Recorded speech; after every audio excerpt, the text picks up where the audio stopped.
eat a steak and you don't even realize what part of the cow it's from. Yeah. So yeah, it's just weird, super weird. We're very disconnected from nature, it's very new and very modern. They're able to just walk into a supermarket and just like buy some like ready to eat meat. Must be a pretty eye-opening experience actually just getting like so it was like a leg of a cow with like the hair and the skin all on. That's crazy, man. Yeah. I had to Sorry. Sorry to bring the audience in blind there, but Jesse just got started talking on interesting topics. So I just hit record there. But welcome to Running from Comfort. Today I have an old friend of mine who I went to school with. He's on the other side of the law. His name is Jesse. Jesse, hello. Welcome to the show. Hello. Thank you very much. And what do you do exactly? I'm a police officer by day and afternoon shift and night shift, depending on where I'm working. And then I'm also got a side hustle where I'm a personal trainer. So yeah, 2 jobs. He's on the wrong side of the law, just letting you all know. Yes. Really joking. No, that's just lawyers. We've got biased opinions about police officers. Nah, all good. Police officers and are don't great. worry, we've got them about you guys too. They do good service to the community. They keep us safe. So thank you very much. Because your job in itself, you serving the community, you're serving other people. You wanna just tell us a little bit about sort of what it's like to be a police officer, just briefly.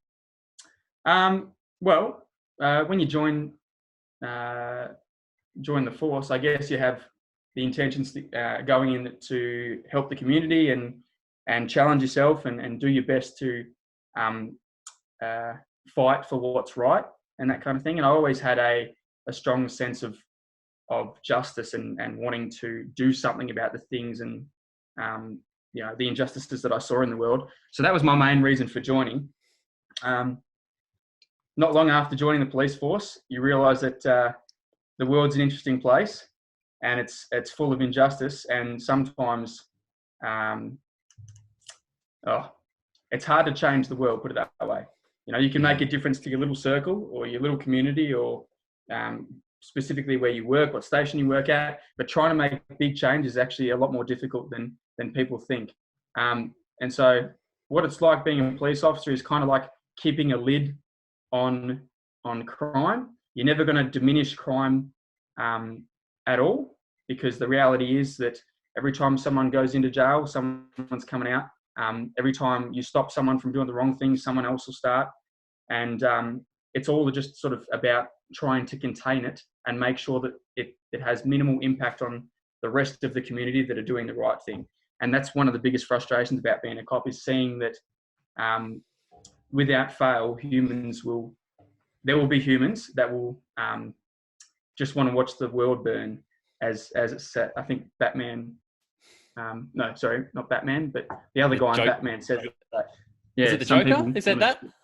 No, Alfred. It was Alfred. Alfred, that's it. Yeah, I don't think it was the Joker. That was a man who was to trying to make the world burn. Jeez. Yeah. We've got to go watch The Dark Knight again. That's a great film. But look, I got Jesse on here today. We got a few things that we want to talk about. Jesse, you refer to yourself as a human guinea pig, which I think is a very interesting way to talk about yourself. But so Jesse has been on his own, I suppose, self-development journey, and I suppose that's something we want to get stuck into, because I feel like that's something we could all take away from as well. But just while we are on the topic of being a police officer, because I really do feel like there's a lot I suppose we could also talk about there. So while we are still on the topic, one of the questions I want to ask you is, what's one of the most misrepresented thing about police officers that you find that you'd want to maybe clear? Oh, that's a very good one. Misrepresented. I think use of force. So there's a massive misconception that, and I've got to be very, very careful about how I say this, so bear with me. We deal with the worst of the worst, and on a daily basis. Taking the approach of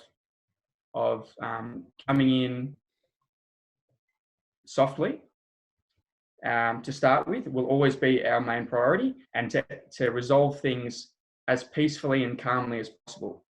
The problem is that most of the people we deal with don't start there. They start somewhere between extremely violent or resistant, or And you deal with enough people like that, and you realise that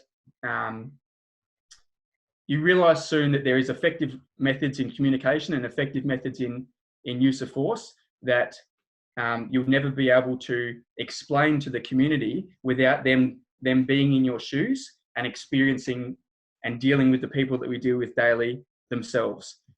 There's a video that I recently saw where an activist who was completely against police and Oh, sorry, you're cutting out there just a little bit. Can I just...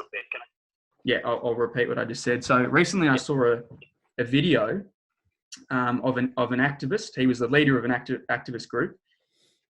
And the police force, it was one in America, they invited him in to their training academy and put him through a number of use of force, what do they call them?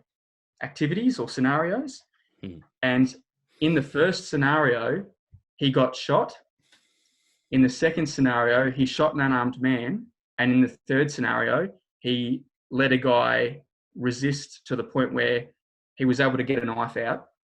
Or I don't think he got stabbed, but he was able to get a knife out and things like that. And prior to the video, this activist had a lot of things to say about the way that police do things and the force that they use straight up and why they're so authoritative in their approach to dealing with certain members of the community. And you find out soon enough that if you take the method that he would have taken, he would have died in the first week of policing. There's a reason why we do the things we do. It's been tried and tested. And of course, I'm not in any way advocating use of force that's outside the bounds of what's legal, which is justifiable, lawful, reasonable, and necessary. But sometimes arrest scenarios are not pretty. They're very dynamic. They're not like the kung fu movies or what you see from Bruce Lee on the old movies and that. They're simply scrappy, nasty, and people want to take your head off. And at the end of the day, the coppers that rock up to work every day just want to go home and be with their families. And so we do what's safe for us and what's safe for the community in containing an arrest and doing it in a way that's going to work. So that's the biggest misconception, in my opinion. Yeah. I feel like I've seen that video as well. And, it must be, I suppose, sort of difficult to, I guess, tiptoe those lines between like what force can you use in what scenario. And especially, I suppose, when somebody else is posing a threat towards you. And I'm imagining you've been in a few situations like that. Do you have any that you might be able to tell us or? Yeah. So the first thing is, I'll give you an example in a minute, but the first one would be that when we go into an arrest scenario, a lot of the time we don't know how skilled the person is. They might have a history of martial arts. They might be a UFC fighter. They might be able to knock us out with one punch or be the best grappler in the world. We don't know what they've got on them. So they could have a knife, they could have a gun, they could have knuckle dusters, they could, a taser. You just don't know. And then the other thing is you don't know what their intentions are. You can't see someone's intentions from their face. There's skills that you can sort of develop to sort of pick. If they're putting their foot back and they're planting their foot ready to punch you, there's an intention there. But a lot of the time, people will be calm, cool, and collected, and then just snap, especially under the effects of drugs. So one of the biggest wake-up calls for me was when I was arresting someone in a street in I'll call it a low socio-economic suburb, and I had lawful reason to arrest this bloke for stealing, and I went to place him under arrest. Naturally, most people resist a little bit. There's a little bit of a pull away or, oh, what are you talking about? And, they might walk away or they might verbally resist by saying, no, I didn't do that. I don't know what you're talking about. Don't touch me, rah-de-rah. And so that's when you have to lay hands on them legally and say you're under arrest. Now, from that moment, it goes either two ways. They either go, yep, no worries, you've got me, but it doesn't happen often. Most time it goes the other way and there's a little bit of resistance. In that scenario, that resistance turned into the whole street sort of coming out, and I soon found myself very outnumbered, and it was a very, very touch and go situation. And probably one of the first moments that I ever thought, yep, I'm probably going to die. Just the level of aggression from the people in the street, and obviously a very, very anti-police street. And it's one of those moments where your life sort of flashes before your eyes. Thank God I came out of it all right. There was a little bit of retreating, and there was a bit of standing my ground and showing authority in certain areas and things like that. So I had to navigate through it using every bit of communication skills that I could, because I didn't have the physical capabilities, most people don't, to take on a whole street worth of people. That's when I started to really dive into martial arts. And I started taking Brazilian Jiu-Jitsu classes initially. And I soon found out that, like, sort of most guys, I think, feel like they can handle themselves to an extent, if the time called for it. But going up against guys that actually know what they're doing, and especially in the martial arts community, say Brazilian Jiu-Jitsu, you realise that you're drastically outskilled, and you feel like you're drowning the first class you take, if it's a good place, if it's the right dojo that you're going to, sort of thing. And so for me, I loved it, because it was like, okay, this is exactly what I need. I want to feel like I'm in control, and right now I feel like I'm drowning. So I want to be the shark in the water, not the seal, sort of thing. And so, yeah, that's how I got into martial arts initially. And then from all those different places, scenarios at work, seeing a whole lot of death in the first year of policing, dealing with the worst of society, I had to develop a level of mental toughness, because I feel like you either break in the job, or you find a way to survive and adapt. And so I had to survive and adapt if I wanted to stay being a police officer. Yeah. There's a lot there, and I suppose one of the biggest things from there is, you said you found a moment where you thought, all right, this is good. This might be the moment that I die, and that's got to be like very confronting. I mean, personally, like I've maybe had maybe 2 moments in my life where I've faced my mortality and thought this could be a moment where I die, and everything in your body is just like racing. And I suppose how did you find yourself handling yourself in that moment? Like, was there a way you calmed yourself down? Or I think under circumstances like that, adrenaline just takes over and your natural instincts kick in. So one of the things that I love about martial arts is it's a simulation for what happens in a fight, flight, or run scenario. So the first time you get punched in the face, and I love this analogy, a few things happen. There's a shock. There's oh my goodness, do I run? Or you get aggressive and you fight back, or you freeze. And, there's always, you never know what way you're going to go. And it also depends on what you're confronted with. So I've been confronted with people, and I've had all different reactions.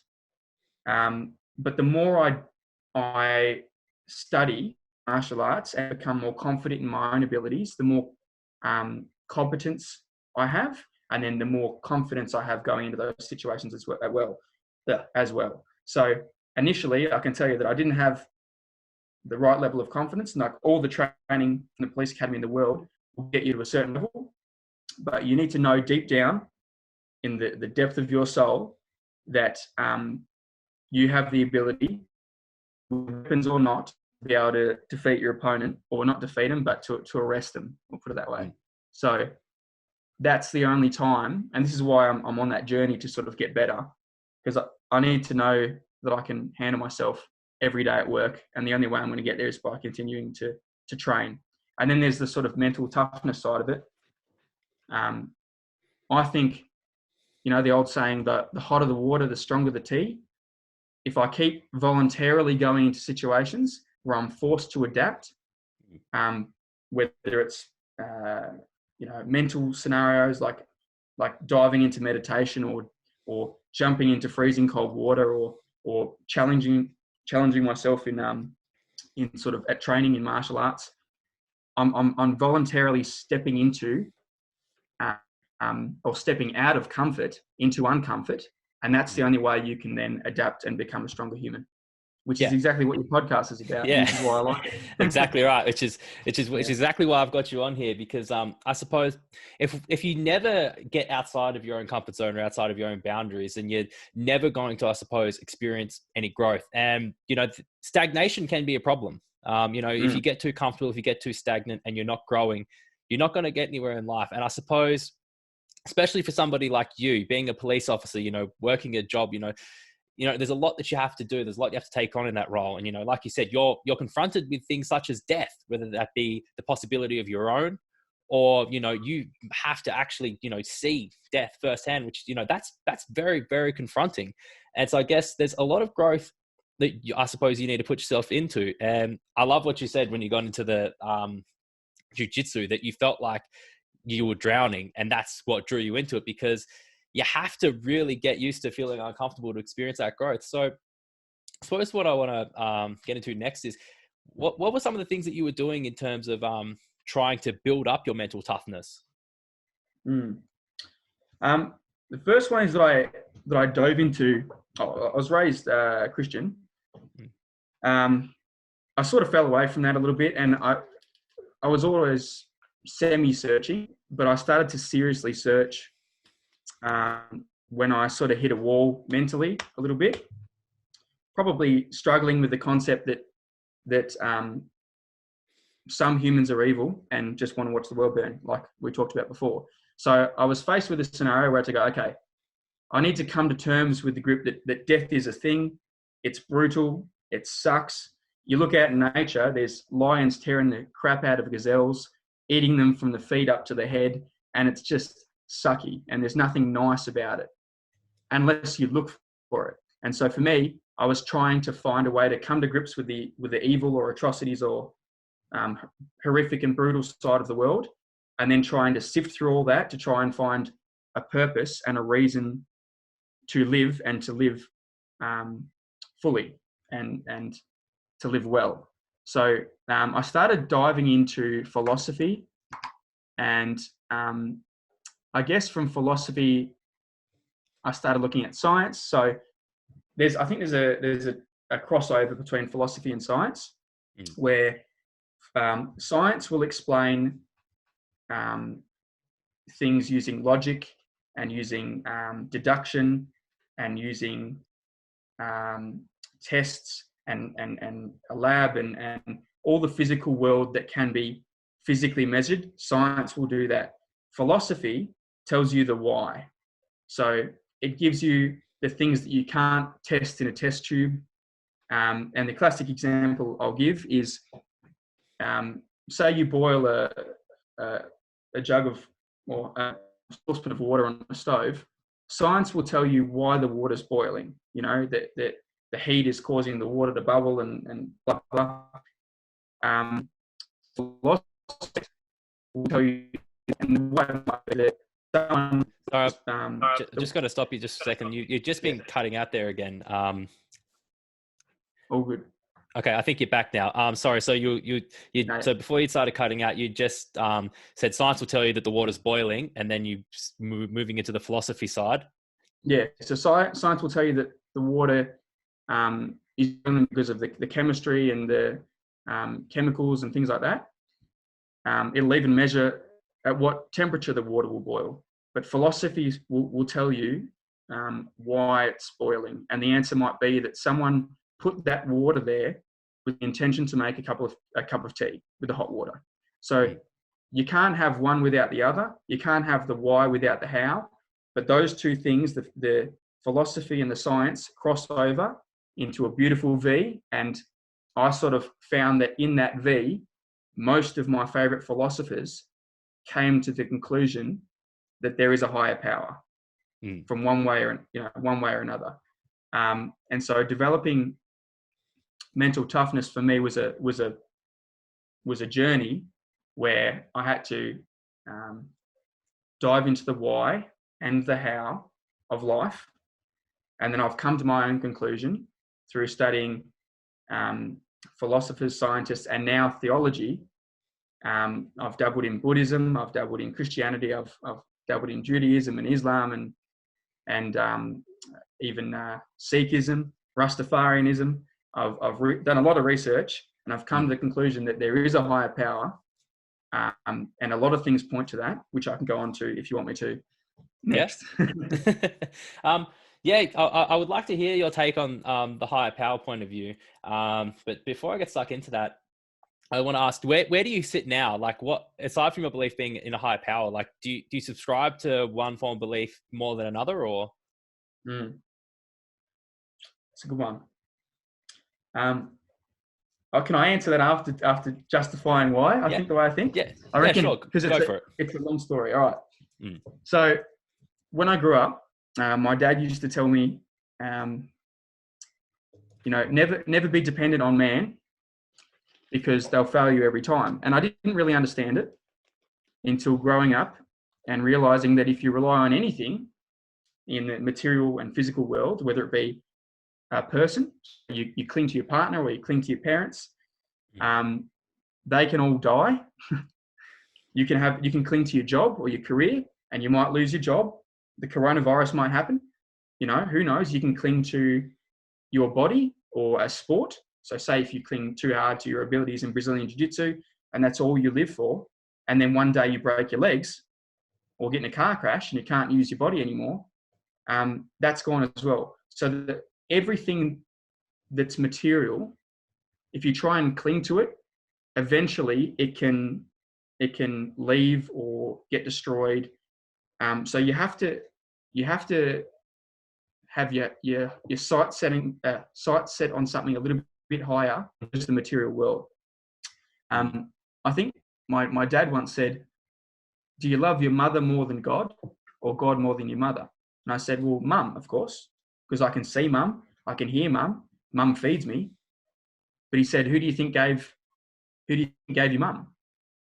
And then I was forced to think and go, "Oh, hold on a minute. There's, you have to give acknowledgement to the thing that brought you and your family and everything here in the first." That gave me a very, very solid, good grounding for what I later found to be evidence for God. So diving into philosophy and science, you find that there's three ways to truly know something. The first is via your senses. So you're born with eyes, you're born with ears, you're born with taste, you're born with a sense of touch. And science, this is where science dabbles, here and the next one, but mainly in the senses. So without your senses, science wouldn't be able to conduct tests in a test tube or measure, temperatures and distances and time and things like this. There's no measurement without our senses, right? And we know something because we can touch it, feel it, taste it, see it. The second one is via deduction. We can know something via deduction. And this is where science really gets into sort of logical side of things and becomes heightened and higher than just senses. So if I've got a basket, I put 2 apples in a basket, I lift the basket over my head, and then I take 1 apple out, I can logically deduct that there's only 1 apple left in there. Even though I can't see it, I can't feel it, I can't smell it, I can't taste it. So, and the other example I'll give is that if you're measuring something, the only way that you can't measure it by eyesight or by tasting or by hearing it, but you can measure it with a ruler, and that's the deduction and the logic side of science. The most important way to know something, though, and we know this from philosophy, is intuition, because the only way that I know that you exist is because I know that I exist. Everything else is just a hypothesis or a guess. And I'll explain this a bit further. So you've got, so I have to work out how to word this. I don't know how you like the taste of tea. Only you know that. And your opinion of what tea tastes like is exactly true to you. And my opinion of what tea tastes like is exactly true to me. I know what it's like to be conscious and aware, and I'm only guessing that you're conscious and aware because I know. So that is the highest way of knowing something. And that's the only thing when we dive into philosophy that we truly actually know. We know that we think, therefore we are. And I think might have been Leibniz, or one of the famous philosophers said, we think, therefore we are. And the reason why I say everything else is a hypothesis is because science is always subject to change. So what Isaac Newton thought was the rule of gravity later got debunked by Albert Einstein's definition of gravity. What we used as a measurement, say 50 years ago, has now been refined, and we've got smaller units of measurement than we had back 50 years ago. So we're able to more accurately measure things now than we did back then. But 50 years ago, we thought that our measurement tools were exactly what we needed and were exactly correct. So science is ever evolving. Things are ever becoming more refined and are always subject to change and hypothesis. Science is a big advocate of the rule of randomness. You know, some things just happen randomly. But now we know that everything physically can be measured if we have the right tools and implements. For example, we used to say that hitting a bunch of balls on a pool table is random. The balls just fall where they may fall. But now we know if we could measure the friction of the table, the wind resistance, the force of the balls in the arm, you know, like the level of force that he's used, the weight of the balls, the tilt of the table, we could logically measure where all of the different balls will land. We just don't have the units of measurement or the way to do that, you know? So what this leads is to the fact that randomness is not a thing. Everything follows a perfect structure and order, and it's all based on a law and a governing force that is outside of the realm of physics itself. Because the only way for physics to exist is for something metaphysical to put it there in the first place. God. Interesting. I like that. And that harkens back to something I've actually been thinking about recently. So good timing on this. And that I've been tossing this up in my mind recently. There's this idea that the only truth that like me or you really have is subjective, because it's based upon our own limits of our own perception and our own perspective. Like we're limited by our minds, we're limited by our bodies. And, you know, there's what we know, there's what we know we don't know.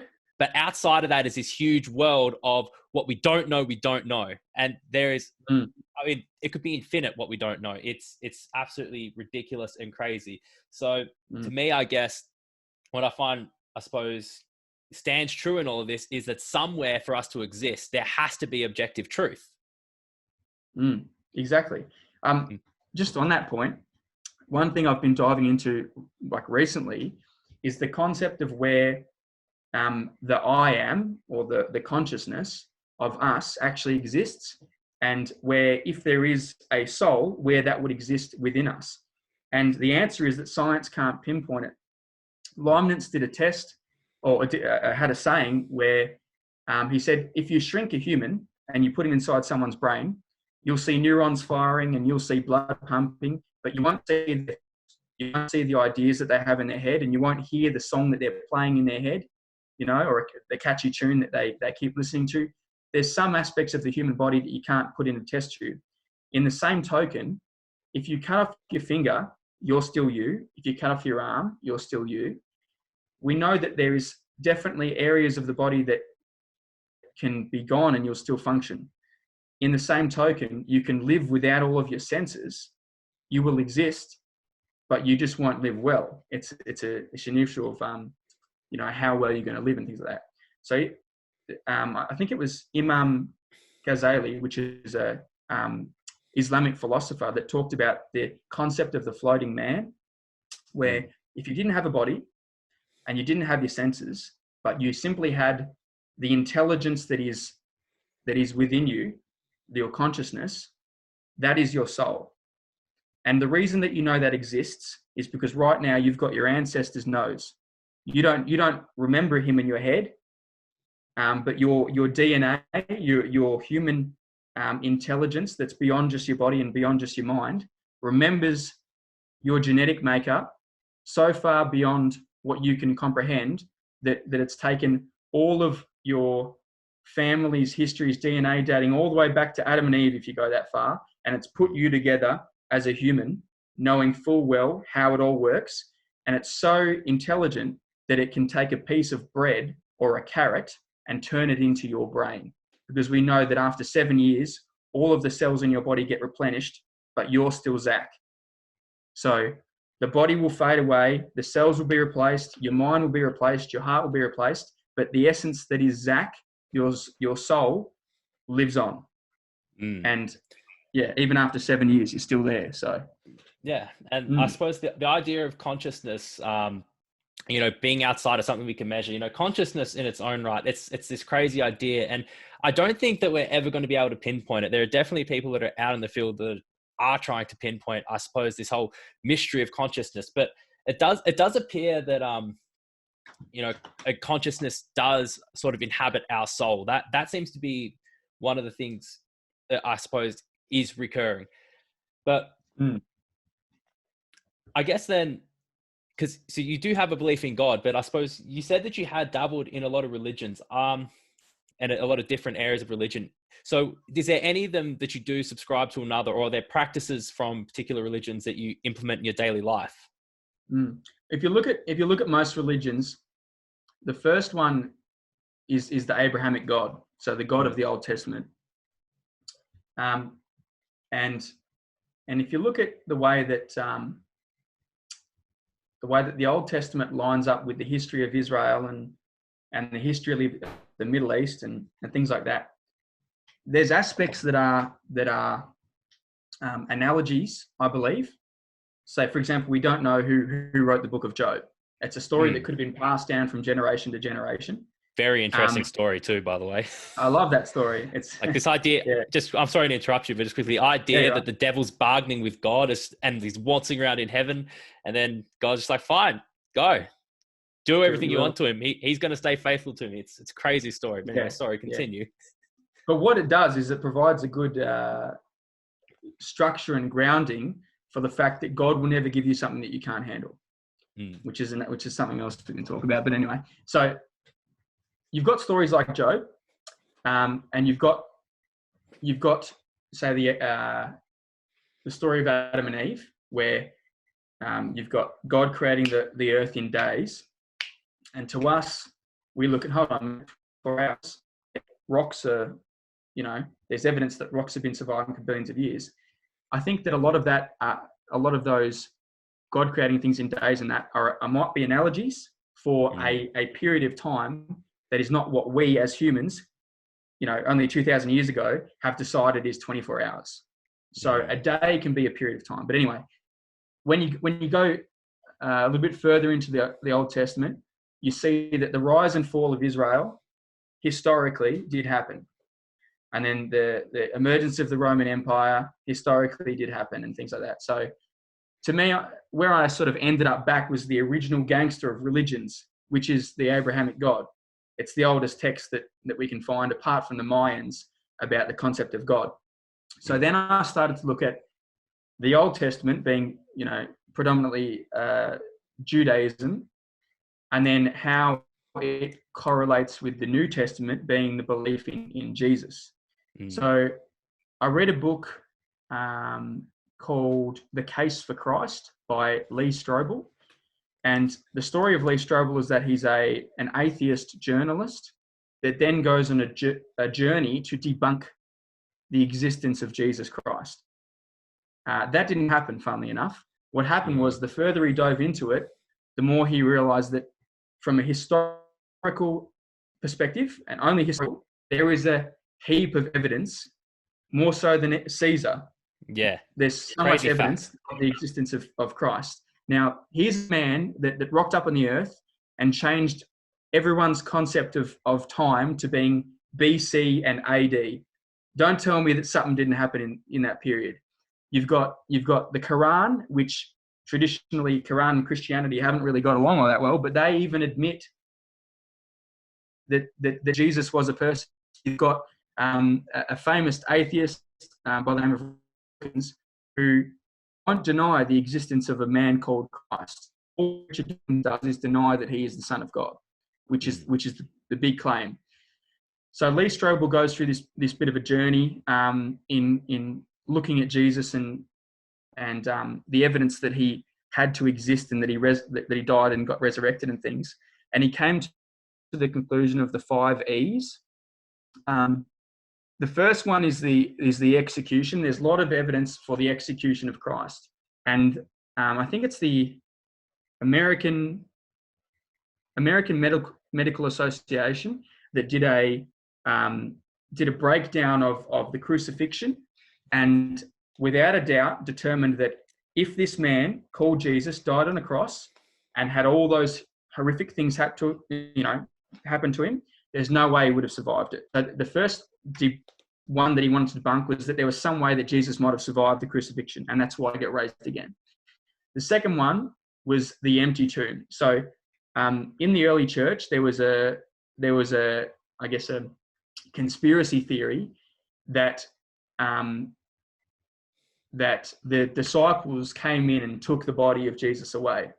Now, they didn't have the means, because the emperor, the Roman at that time, was it Pilate, Pontius Pilate, or whoever was running the show back then? He purposely, and you can look at it in the Bible, he purposely set up guards there, and things to make sure there's no way that the body of Christ could be touched, allegedly, according to history. And they didn't have the means, the motive, or the any way to do it, historically speaking. Now, there's 515 eyewitnesses to a man called Jesus, and a lot of them, so I don't know how many exactly, but I think it was around 25-ish, were post-death. Now, we can debate that all day, but even the 515 eyewitnesses, historically speaking, saying that he did this and he did that and he traveled here and he did this miracle or whatever, is enough to make you think and go, let's weigh up 515 eyewitnesses. You wouldn't need that to convict someone these days from a policing perspective. You wouldn't. If you had it, it'd be a clear-cut case, 515 eyewitnesses. So to me, that was a massive, whoa moment.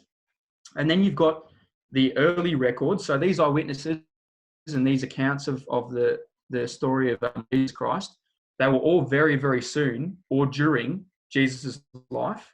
So if you have something in history, 400 years later, a book was written about it, you could say that during that time, stories passed down from generation to generation.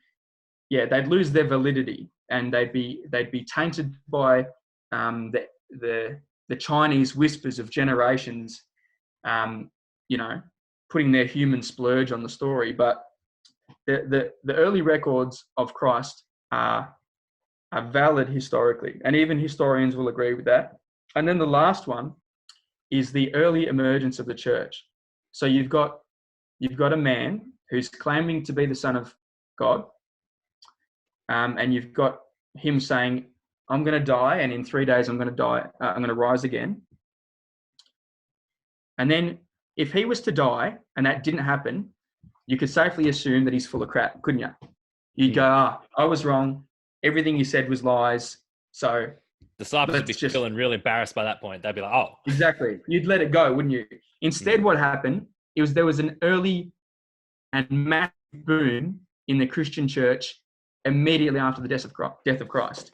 So what's happened is they've gone, holy crap. This is what I think anyway. They've gone, holy crap. What he said actually happened. This person over here saw him. This person over here saw him. He came to this person, in the image of this. This person saw him die. Then this person saw him live. We better tell people. And then all of a sudden, bang, the early emergence of the Christian church spread throughout Europe and Asia and all the rest. So the 5 E's, historically speaking, give pretty good evidence for at least the existence of a man called Jesus. Now, whether he's the Son of God, that's subject to debate. But you'll never debate me on. You'll never. With what I've gained from philosophy and science and coming to the conclusion of a higher power, and then the historical evidence of Jesus, somewhere there's a truth. And I'm still trying to work out the correlation between the two. But I would say definitely, based on the knowledge I've gained so far, I'm not done looking in the Bible. Yeah. So Christian faith is probably where I'm at the moment. Christian faith still. In Yeah, terms of no, valid faith. I like that. And anybody that's listening, they've probably heard me ramble here and there a couple of times. That yes, I'm a Christian. And it's very, very interesting. And I suppose one of the things I want to bring out here was this idea that it's the New Testament is concealed in the Old Testament, and the Old Testament.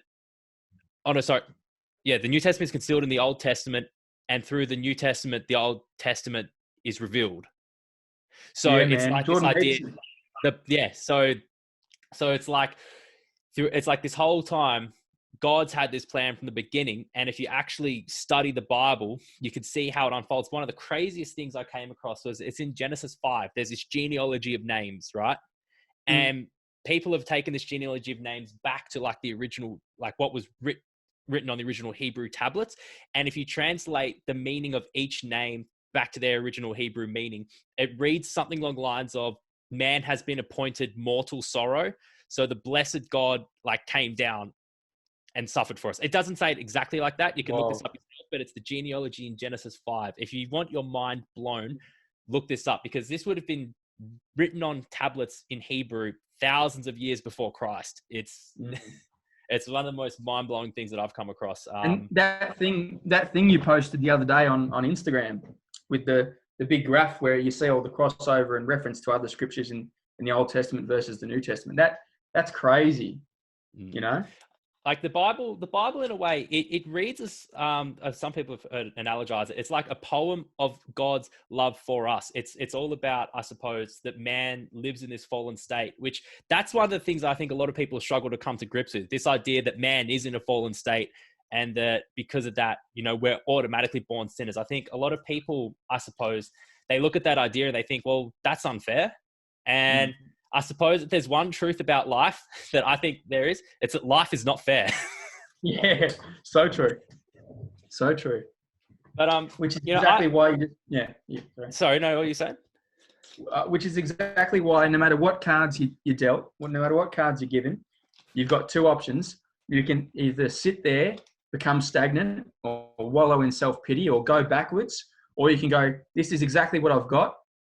I'm just going to make the most of it and try and adapt and survive and thrive. The hierarchy of needs, so to speak. Work your way up. Yeah. I guess like for me too, like similar to you, I grew up Christian, with a Christian family. And by the time I was a teenager, I wanted nothing to do with it because I mean, you look out in the world, it's like, well, I want to do all these things. And why can't I do that? Because my parents raised me to be this, and you know, according to some book, I'm not allowed to do that. Who even wrote that book? How would you even know that there's any truth to it? You know, asking all these questions. But I think what I did have, and is I remember sort of being younger, the first time dedicating my life to Christ, is when you actually have that feeling and that experience of God, it really is undeniable. And that was always sort of in the back of my mind. It's like, he's definitely real. Like, he's definitely real. Like, I knew it was, but it's kind of like I turned like a blind eye to it. And I suppose at some point in my life, I was like, well, yeah, God's definitely real, but does it have to be Jesus? Does it have to be the Bible?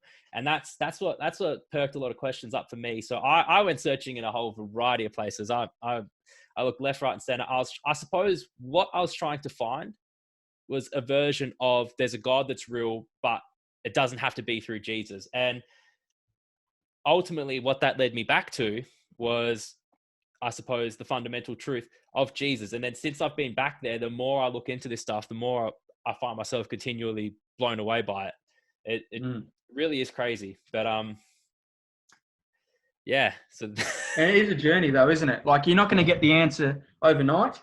And certainly for me, it's been a hell of a journey. Like, and I'm still on the journey to this day.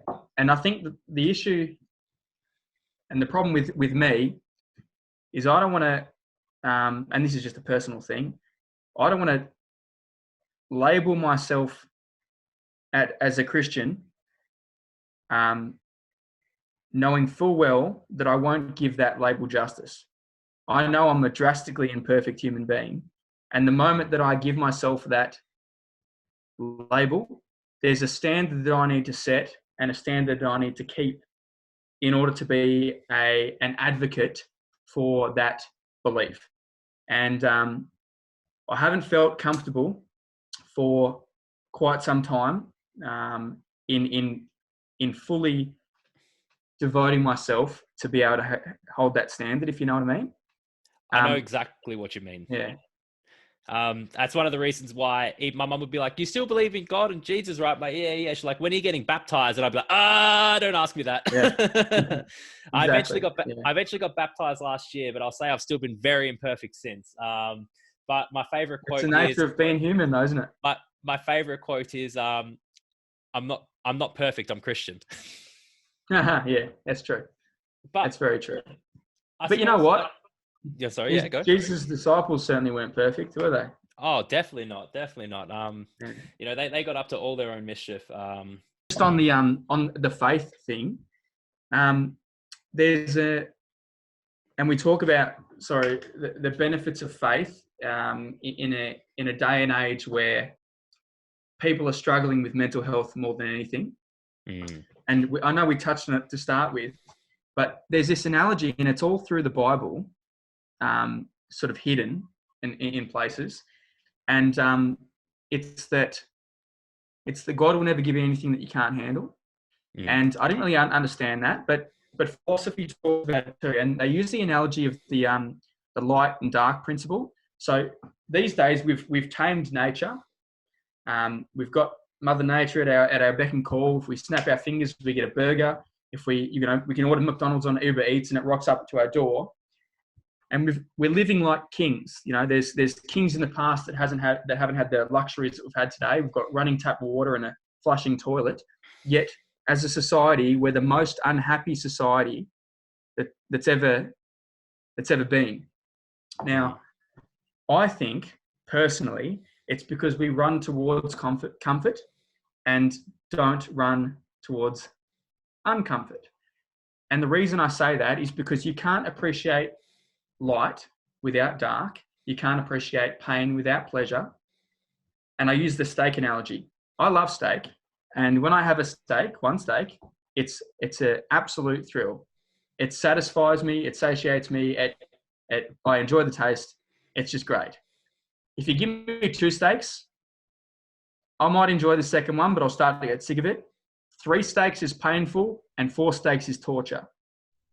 You know, eventually, if you keep feeding yourself with the things that would usually make you happy, they'll become things that will detract from your life quality.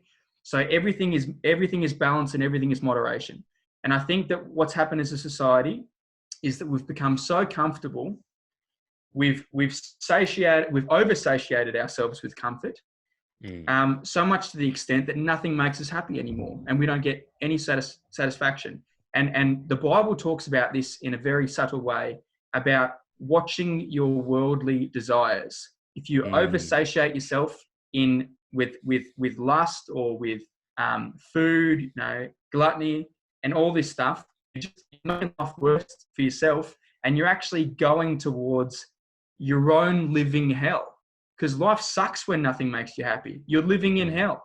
You might have everything, and you see it with famous people. They've got all the money in the world, but they still want to take drugs and end up, you know, committing suicide and things like that. So the balance and running from your worldly desires and your desire as human to oversatiate is one of the keys to living a prosperous, fulfilling, and happy life. And one of the acts of voluntarily choosing to seek discomfort in order to grow and become better actually brings back your balance of happiness back to ground zero. This is one of the reasons why I'm a massive advocate for the Wim Hof method. Every single day, I have a freezing ass cold shower. I hate it. I absolutely fucking hate it. But the beauty of it is that I decide, no matter how much my body hates it, that I'm going to do it anyway. And I bring my body back to ground zero in terms of survival. The only thing you can think about when you're immersed in freezing cold water is breathing and getting warm and surviving and sucking in the air to try and survive and you know, breathing and moving to try and get the blood flowing. And then you do that with his breathing method, and you realize that you can control your physiology, you can control your chemistry by breathing, and you can reach a state of almost enlightenment and bliss by choosing to do something that's uncomfortable for 30 seconds, because no one likes to go,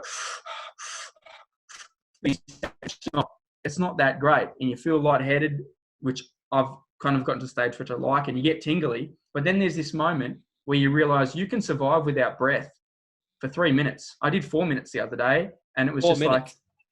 4 minutes I got. So I've been doing it since 2017. So I've gotten quite good at it. I think now, after 4 minutes of not breathing, and then all of a sudden you suck in all of this air, your body just gets this amazing sense of like high, because your oxygen just gets flooded again, and your brain goes into comes out of survival mode back into a normal state of breathing, which is commonly neutral. And you learn to really appreciate the neutral chemistry of your body. Even just breathing, I've learned to love from doing that method. And that's something that we all take for granted every day, just breathing. That's really interesting. And 4 minutes without breath, like, whoa, okay. That's quite a bit of time. It's easier. A lot of people get surprised when they do the Wim Hof method, because the first time they do it, they might think, I can hold my breath for about 30 seconds. First time you do it, you probably hold your breath for a minute. Legit. And then the second time you do it, so you do it in cycles. So I'll just explain it for everyone listening. What it is 30 big inhalations, 30 to 60, depending on how far you want to go with it. I'd recommend starting with 30. And you're laying down or you're sitting down, whatever, and then you breathe into the top of your lungs, suck in as much oxygen as you can, and then just let it go. You don't have to suck it all out completely till you've got nothing left in your lungs. Just breathe it in and let it go to where your body's comfortable. Then breathe in again, and then breathe in again. And it's the more you suck oxygen in, the more your chemistry starts to change, and you flood your body with oxygen. Your extremities get filled and they start to tingle. Your lips start to tingle. Your teeth start to feel funny. You start to get lightheaded. But if you keep pushing into it and keep pushing past that, you reach an almost like an oxygen high. Then what you do is you clear your lungs of all your breath with a big breath out. This is after the 30 seconds. Breathe out and just hold. And your body can survive without breathing for quite a long time, because you've changed the chemistry in your body, and you've allowed your body to become completely alkaline. So we naturally function at a very acidic state due to the food that we eat, due to the lack of sleep, due to the chemistry of our brain and the way that we always put undue pressure on ourselves and things like that. And all of a sudden, when you make your body naturally become alkaline through breath, you feel like a completely different person. During that hold, most people can hold their breath on the first time they do it for 1 minute on the first round, 2 minutes on the second round, and even up to 3 minutes on the third round. That's a long time to hold, just to go without breathing. Then what happens is you do that massive suck in, and you push into your belly, and you feel the air hit your diaphragm and expand your diaphragm, then your lungs. Then you feel the air come up to your neck, and then you push it. It's hard to explain, but you kind of push it up into your head, and you just feel this natural sense of like high. It's like, I've never done any drugs, but I imagine it's sort of DMT. The people that have described the breathing method, who have also done drugs, say it's a lot like a DMT experience. And like then when DMT. You finish the whole thing, DMT legit, because you're getting outside of the realms of your normal physiology. Your normal physiology says breathe in oxygen only as much as you need it. So when you do exercise, you breathe in more oxygen because you're using it. What happens if you breathe in oxygen when you don't need it? How much of your brain are you going to use that you don't usually use? How much of your senses are you going to feel that you don't usually sense? Your whole physiology becomes heightened because you've given it the one thing that it thrives off, and that's oxygen. We know this because without oxygen, we're dead. So if you flood it and experience life filled with oxygen and at a higher level of alkalinity, things just seem to actually work out. You can hold your breath for longer. You can survive the cold. You outperform what you would usually do. If you do the breathing method and then you do push-ups, you can do at least, I think it's like 10 more push-ups than you usually do. They did a test on people. I know it's like a percentage wise, but say you do 10 push-ups normally, you can do 20. And it's because all of a sudden your muscles have got all this oxygen to work with. And so they outperform what they usually perform. And Wim Hof, the guy that created this, he's broken that many world records, climbing Mount Everest in nothing but shorts and surviving. I've heard about that one. Yeah, surviving in the cold for 2 hours without changing his body temperature, all from just learning his physiology and breathing in this way. So it's cool. That's really cool. I want to actually take you back and ask you a question because, look, I did study DMT for a little while. I never actually tried it, and I think I'm a little bit too scared to try it. But one of the things that I understand from it is that people have these crazy visionary experiences, and one of the more common themes is if people have a breakthrough, they go to the other side and meet entities. Are you saying that when you've done the Wim Hof, you've had some form of visionary experience, or? Shit, yeah. Yeah, man. Like what have you seen? So the first couple of times I did, so I dabbled in yogic breathing. I think it's called yogic fire breathing first, where I did meditations, and I knew that there was a strong relationship between our breath and a heightened state of consciousness. When I started dabbling with the Wim Hof method, it's really hard to explain because it's going to sort of defy the laws of logic.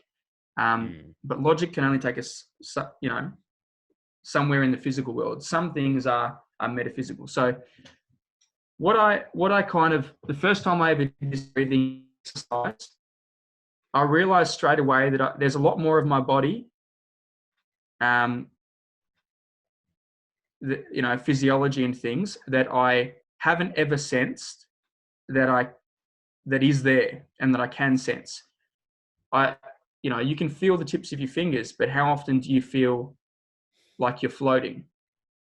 How often do you feel blood rushing down into your extremities? And, it's always there. It's always happening. When you're unconscious, you breathe. And then when you're conscious about your breath, you're still breathing, but it's happening when you're not thinking about it as well. So your body is doing all these things without you even knowing them. And what happened with the first time I tried this is that I started to realize that my body is acting on its own. It's acting with its own mind in a way. My blood's pumping without me voluntarily saying pump, And so that's what happened the first cycle I ever did. The second cycle, I started to think about where my consciousness lies. And and then it was more like the third cycle where I started to go, okay, so my brain's working, I'm thinking, my body's working, it's doing its business, my heart's pumping blood and my fingers are functioning and that. But hold on a minute, there's something going on behind all this that's also happening. And I started to observe as just be the observer and observe my body working and observe my mind working, irrespective of being in it. And it's a hard thing to describe, but essentially I came to the conclusion in this oxygen high that I'm not just my body and I'm not just my mind, but there's an intelligence that comprises all of it that I am. That is where I believe the soul is. The soul is an observer. It's observing you think, because I can go, oh, hey, right now I'm thinking about this bottle of water. But I can also think about why I'm thinking about the bottle of water. And that's so you recognize that your mind is doing one thing, but you can also observe your mind doing one thing. And so it sounds stupid, but after doing that cycle for the first time, I remember looking at a glass of water and just staring at it for a long, long time and thinking there's so much more to this world that I can't see or feel or touch or out logic or out measure, and some things that science just can't tell me. And the only way I'm going to get there or come to a conclusion or come to a realization of it is by moving outside or taking my physiology and my ability to think and feel outside of the realms of just my body. And then I also saw a lion in a tree, which was you saw a what? A lion in the tree. In the tree. Yeah, I remember. Yeah. No, sorry, you go. Explain this. Okay. So one of the things in the meditation, I thought, okay, so now that I've had this experience, I'm going to come back and just look through my eyes, into my eyelids. All right. And usually you just see black. But what would happen if I didn't have eyes? What would be my sense of sight if I didn't have eyes? I was like, I would have no roadmap to even think about what sight is.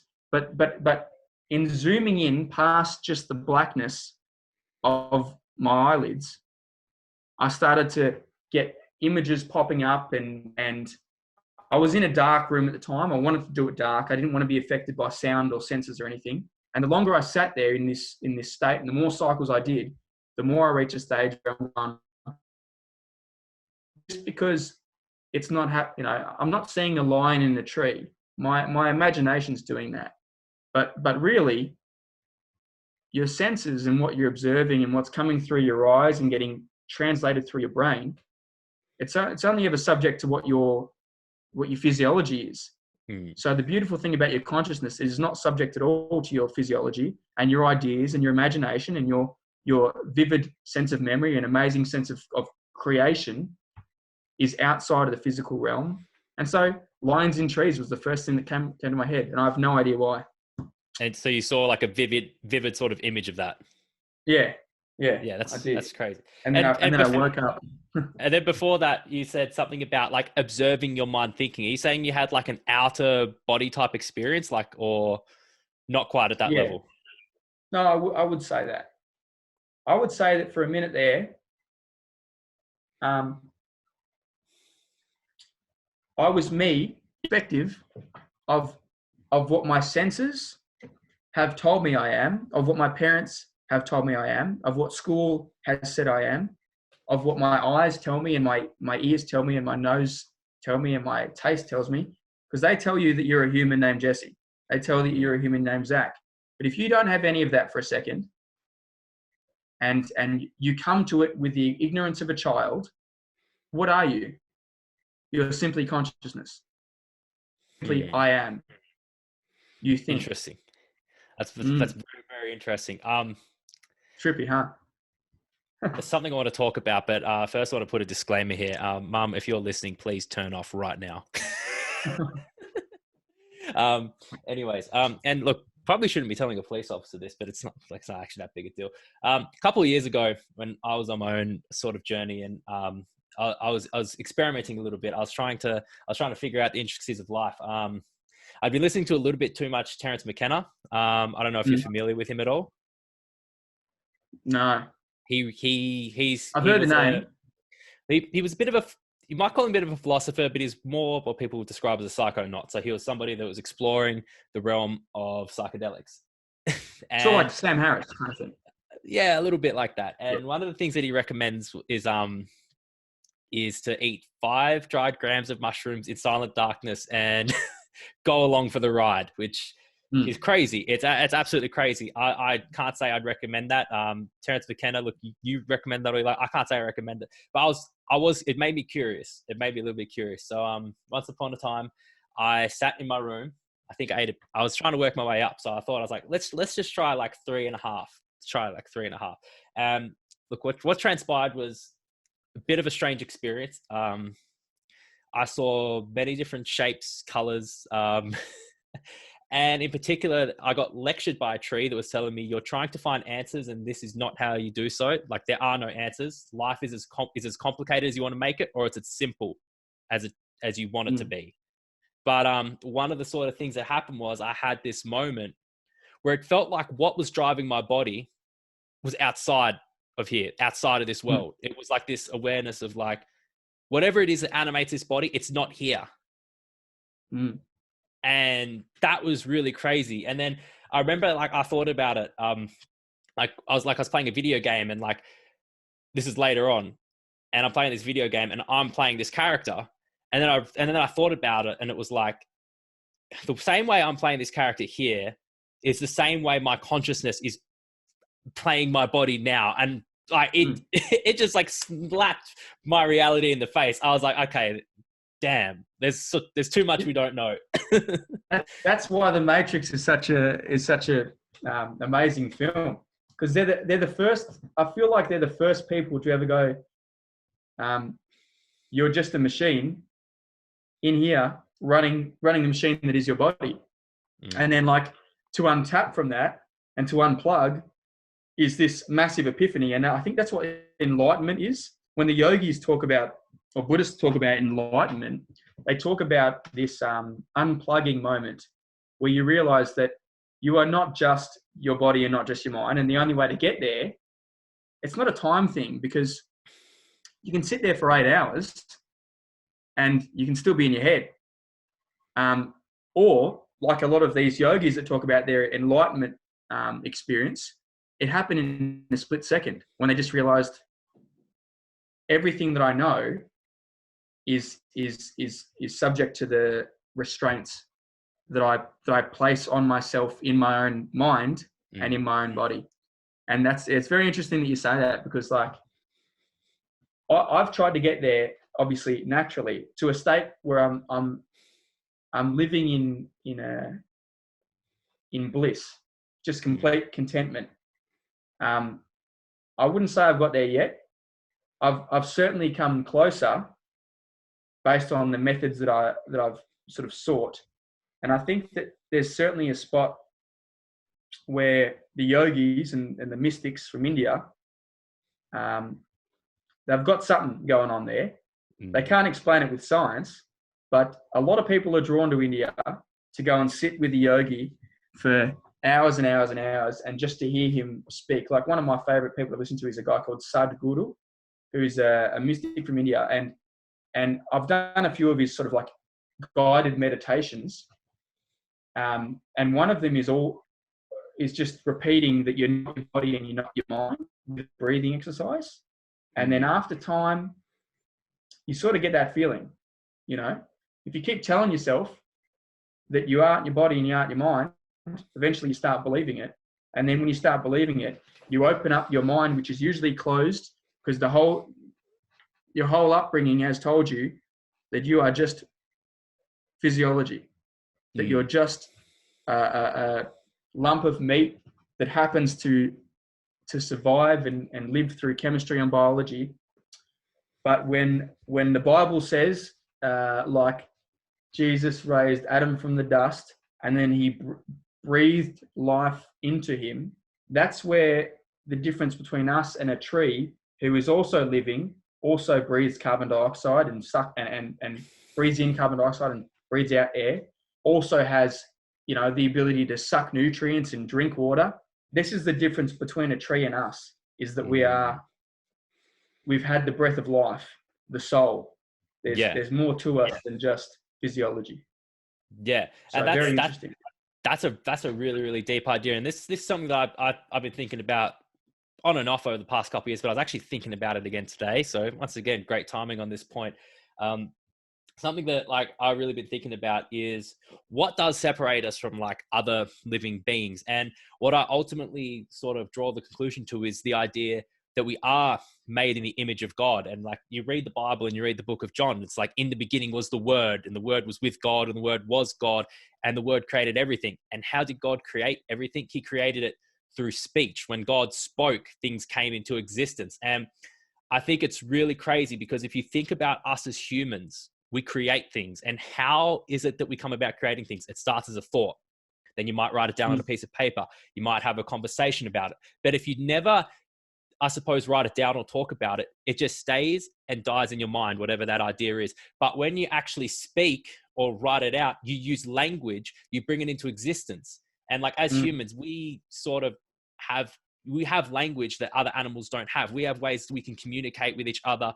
And if we speak different languages, we're able to learn each other's languages. We're able to communicate with each other. But it's ultimately through the use of language that we create things, which funnily enough is the same way that God created everything in the beginning. He spoke things into existence. And ultimately, I truly think that's kind of what it means to be made in the image of God. Like God, we are creators. I don't necessarily think it means our physical body looks like what God looks like. It could be that, but I don't think so. I think it's more so it's like our spirit and our abilities are.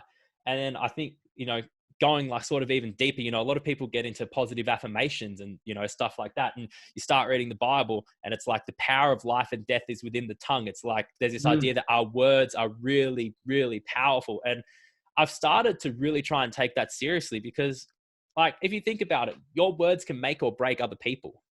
Like you could put somebody down, and like, if you really think about it, if you start pulling somebody down with your words, like you could be putting curses on that person because they will start believing that. And ultimately, when you start believing things about yourself, that's who you become. And that's why I suppose it's really important, I guess, to think and talk positively about yourself and to other people. There's a thought experiment that Socrates did when he talks about something having an essence, and he used it to describe what I believe is the soul. So you can have a metal knife, you can have a wooden knife, you can have a picture of a knife, you can have a plastic knife, and everyone will tell you, oh, that's a knife. But they're completely different things. And they're different sizes and shapes, and there can be, you know, artistry on some can be made of both wood and metal, but the essence of it is that it is a knife. And when you change the properties of the knife, it no longer becomes a knife. It's lost its essence and it becomes something else, like a table or whatever. So humans, our essence, I believe that we have an essence in that being our soul. And the way that we know that humans are unique is because even if I got a robot and I called it Zach and I gave it metal bones instead of regular bones, and I gave it oil instead of blood, and it spoke like you and talked like you and was the same height and the same weight, and it was programmed to say exactly what you're saying, it would be doing it based on us writing algorithms. But if I destroyed it, I'd still be destroying property. I wouldn't be committing murder.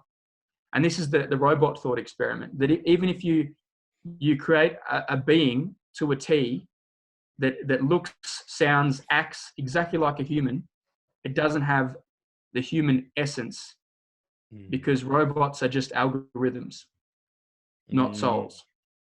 And that's where we differ, I think.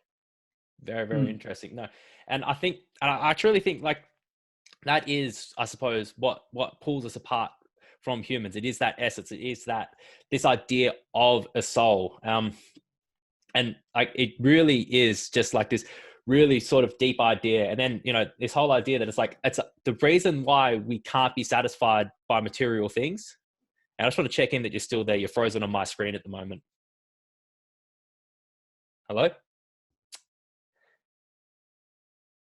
I think I've lost you. Hopefully this is still recording. Hopefully. Frozen. Hang on. I think you're back. No? No, you're still frozen. Okay, hang on. I think we're back. I think we're back. We're back. Yeah. Hang on. Sorry, Are you freezing again? Do you remember where I was at before I froze? Go again. Do you remember what I was talking about? I think we're frozen again. Okay. Hopefully we get a stable connection again soon. You're smiling at least on my screen. All right. I think we're still frozen.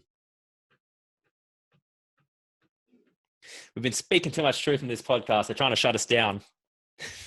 Yeah, I think we're jumping around.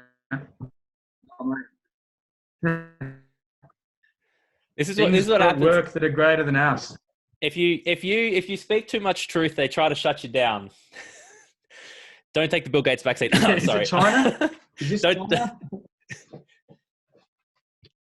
All right. Are we back? Are we finally back? You didn't download TikTok, did you? I think I did. Gary V said to download TikTok, but I never actually used it. Sorry, Gary. Yeah, don't do it. I think we're back. One of these ideas that I've kind of just been cultivating. This one's more recently, but you know, and it's got biblical foundations as well. This idea that and you touched on this earlier, that nothing material can ever satisfy us. I think that's really true, because we have these material bodies, like we do live inside these material bodies, and we need to do things to satisfy it. We need to do things to, keep it alive, for example. But ultimately, the things that please this body will never satisfy us, because our essence or our soul isn't satisfied by these material things. And that's where I think, I suppose, getting back to the Bible and Christianity, this idea. Oh, are we cutting out again? I think we are. Oh, the devil does not want the people to hear what I'm about to say. I know exactly what I'm about to say. And I was really holding out for what you were going to say there. Oh, man. Oh, man. Too much truth. Somebody's going to hear this and they're going to realize. But, So, and you did touch on, all right, I think, are we back? Because I might restart. I can hear you again. I missed see you. The middle of what you were going to say then. Yeah. No, but what I might do is I might start this point again, just in case the recording went out as well. So, touching on what you were saying earlier about how, like, you can have a steak and it's good, and then you have 4 steaks and, you get sick of it, right? When we try to gratify ourselves materially, and that works to an extent, because we have to feed our body, we have to give it substance so it can live. But ultimately, we can chase our desires for our body. We can chase our lust. We can chase our gluttony. We can chase our desire to escape reality, through various means, right? We can chase these things, but they will never satisfy us. They'll never leave us whole. Nothing material will ever do that. And, another point you touched on earlier was, like, there's celebrities that have everything, but, you find out that they kill themselves. And it's like, why? What was wrong with them? They had everything. And ultimately, one of the ideas of the Bible, I suppose, is that we're spiritually dead.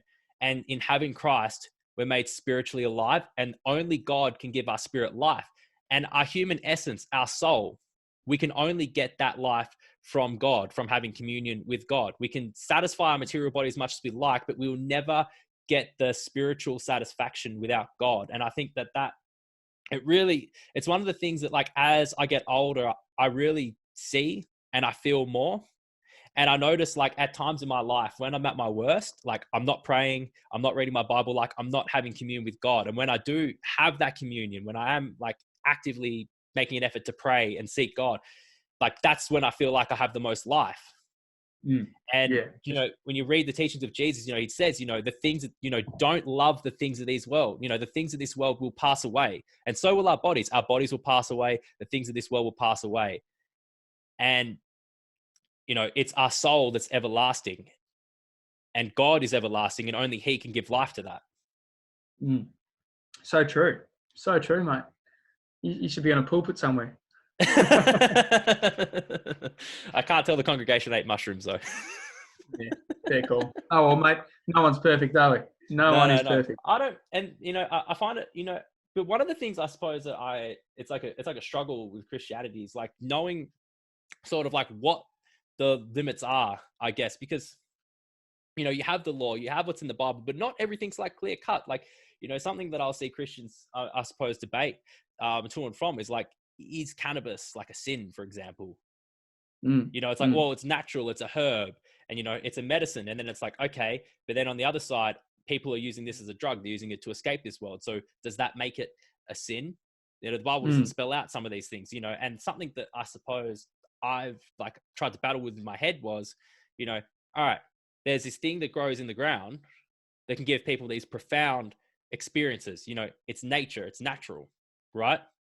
But the Bible might also suggest that, ingesting something that's going to give you a visionary experience is sorcery, which is an abomination. And it's like, where's the lines? Like, where's the limit? Some of these things, not everything that grows from the ground is good for consumption. Some things are poisonous, some things are good. And, like, I've got to put out a disclaimer here that where I'm from, cannabis is illegal, and I enforce that, and that's just how it is. So, but I can see a definite shift in the world, where I think there's a state in Canada that has recently legalized cannabis. And I'd be really interested to see what their crime statistics are, because it certainly gets passed as a mellow drug, But in saying that, it also, there is evidence to show that it's sort of like the gateway drug that gets you into further things, I guess, if you know what I mean. But it's probably, there's a bit of an educational barrier there. There's a bit of we haven't got the science to back up, or justify legalizing it, at least in our state and things like that. But it's illegal these days, so I don't condone it. But I have, when I studied Rastafarianism, I looked into it and I looked at their justification for using the secret herb to reach a sort of higher state or connection with God, or whatever you may call it. So yeah, it's an interesting one. And when you look at the effects of alcohol on the human body and how it's made and the effects it has on the human body, you got to think that's not a very healthy drug. And it's probably one of the biggest causes of cardiac problems and obesity and all the rest as well. So I've got to be careful what I say, but I feel like there is some things out there that if you create a blanket rule and say, yep, it's all good, it's green, and you're right to go, that there's potential for it to cause long-term problems, because not because there'd be good people that would only use it to, for example, help with anxiety or to help with pain in the body. I know that medicinal marijuana is used to help with pain in the body, and that's legal, and that's there's certainly uses for that in some places. So there's good people that are going to use it for the right reasons, and like anything, there's obviously bad people that are going to use it for the wrong reasons and things like that. So I don't know the science, I don't know the statistics with with it being a gateway drug and that. All I know is that I have to enforce the law, and that's what I do. So it'll be interesting to see which way it goes. Yeah, I hope that was a diplomatic answer. I think for me, I was kind of looking at it more from a spiritual, or from like a biblical perspective, because if you're a Christian, you don't want to break God's law. I mean, what does Jesus say? If you love me, keep my commandments, and to love God is also the first commandment. So, body is a temple.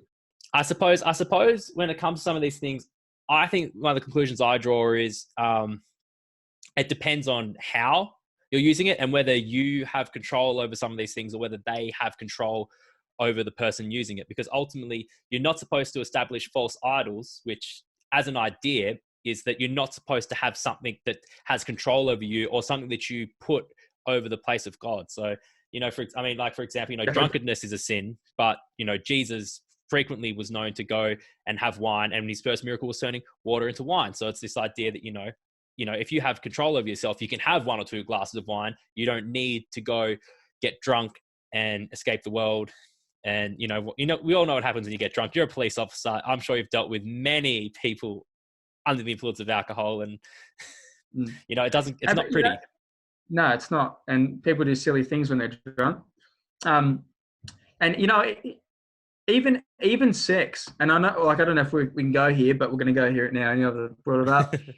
Sex can be a beautiful, beautiful thing, not just for reproduction, but for desires, and it feels good, and it can be a loving thing, and it can be a beautiful thing, and it can bring people together, or it can be used destructively, and it can be used for selfish reasons and self-pleasure, and it can be even used as a non-consensual, horrific way to torture someone, as I've seen in my job. And so anything without control, like you said, that was a very, very good point you made there, where is it in control of you, or are you in control of it?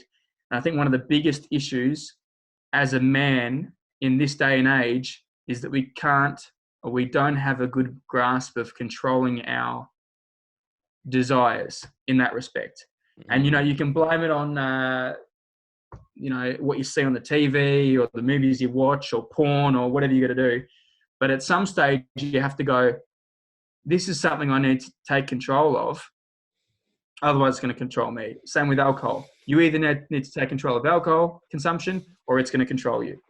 And so that same rule applies with your ability to exercise. And I know that especially during this sort of Corona stuff. You know, I haven't been able to go to a gym. So for me, working up the motivation to get off the couch and do 30 push-ups on the floor and then go hang off a bar outside or go hit the bag outside and things like that, it's been a different thing because I'm not going to a place to work out. I've had to control my laziness. And so you are bang on that topic, I think. Does it control you or do you control it? And it's very biblical, that thought. Yeah. And like, ultimately, I think like a lot of people, I think one of the things I suppose that people don't, I suppose, sort of like about Christianity is, I suppose, this idea of sin and particular things being sin. But, you know, at the end of the day, like some of these things, you can lose yourself to them. They will take control of you and they'll bring your life down. And I think one of the ideas of not sinning is that some of these things, we don't know how bad they could be for us. And if you're avoiding sin, then I suppose in a way you're living your best life. And if you're like living in sin, you're letting particular things take control of you and they can very quickly bring you down. And the idea of being Christian isn't that you're never going to sin again. But I suppose the idea is that you're always trying to do better. And you're always saying, hey, God, look, I'm sorry. I know I should have done that. Give me the strength to do better next time. And it's like this recurring process. It's the same with like life. You know, you're never going to get success without failure. And like Christianity kind of has that in its own walk. It's like every time you know you've missed the mark, you just own up and then you carry on with it. But you mentioned something that I actually want to go on a little rant on, because I think one of the biggest struggles that we have in our society these days is that we've become very, very hyper sexualized. And I think part of it is that it's everywhere and it's in front of you everywhere. And, you know, I think that it's all right, our sexual desires are very normal. It's part of being alive. And like, what was the first commandment? Be fruitful and multiply. That was the first commandment. All right. So obviously, you know, we're given these sex drives and it helps prime us for survival. Without this, you know, libido, this want to have sex, we wouldn't be reproducing, right? But it's become very twisted. I remember sort of growing up being exposed to pornography at about 11 years old, and people say, oh, it's normal for young boys to watch pornography. Well, obviously, because we have a sex drive, it's normal for us to want to see pornography. But now there is a world of research that will show you just how bad it is. It messes with your dopamine receptors. It disturbs your mind. I listened to this psychologist. I can't think of his name, but this guy studied the effects of pornography on the human brain. And what he was explaining is how every single time you're watching pornography, you're getting a hit of dopamine, right? But as you continue to watch it, all right, the level of dopamine that your brain like receives begins to diminish. So what happens is people start getting into different things and what would happen is you would click on a porn video and the first thing that it does is it triggers anxiety. And then it kind of like stimulates your adrenaline and your dopamine and all that kicks in. So as the dopamine hit gets lower and lower, people get into more extreme porn. And this is how people build fetishes for things that aren't even imaginable. And this is really disturbing. I think like one of the most searched porn categories is like sibling and step siblings, like incest. And it's like, what's going on? Right. And there's probably a Tasmanian joke there, but we'll leave that alone. Yeah, a couple of Tasmanians here. Look, there's nothing wrong with incest, but no, there's plenty wrong with it. But it's like, I feel like, you know, through normalizing pornography and, you know, being like, yeah, you know, it's fine, go watch porn. And, you know, the other thing, you know, porn affects men. A lot of men that watch porn, they struggle, they get erectile dysfunction. That's something that people have really, I suppose, looked into. But ultimately, I suppose what's happened is as a society, we're misusing sex to a degree that now we treat each other like disposable assets. I don't like, you know, as somebody who's engaged in casual sex in this time, you know, I'm a man. It happens, right? I actually don't think it's very healthy for us. And I think when you take something like the emotion and like the connection, like the actual connecting with another person aspect out of sex, you're actually sort of destroying the act in itself. But like these days, you know, I suppose in a way to frame it, we're so selfish, we will use other people just to satisfy our flesh. And if you actually think about what the act of casual sex is, you're literally just using somebody else to wank. Like that is a perspective you can see it from. And, you know, I don't want to, I guess, judge anybody because, you know, these are things that I've done myself, but it's like, I suppose at some point, do we need to wake up?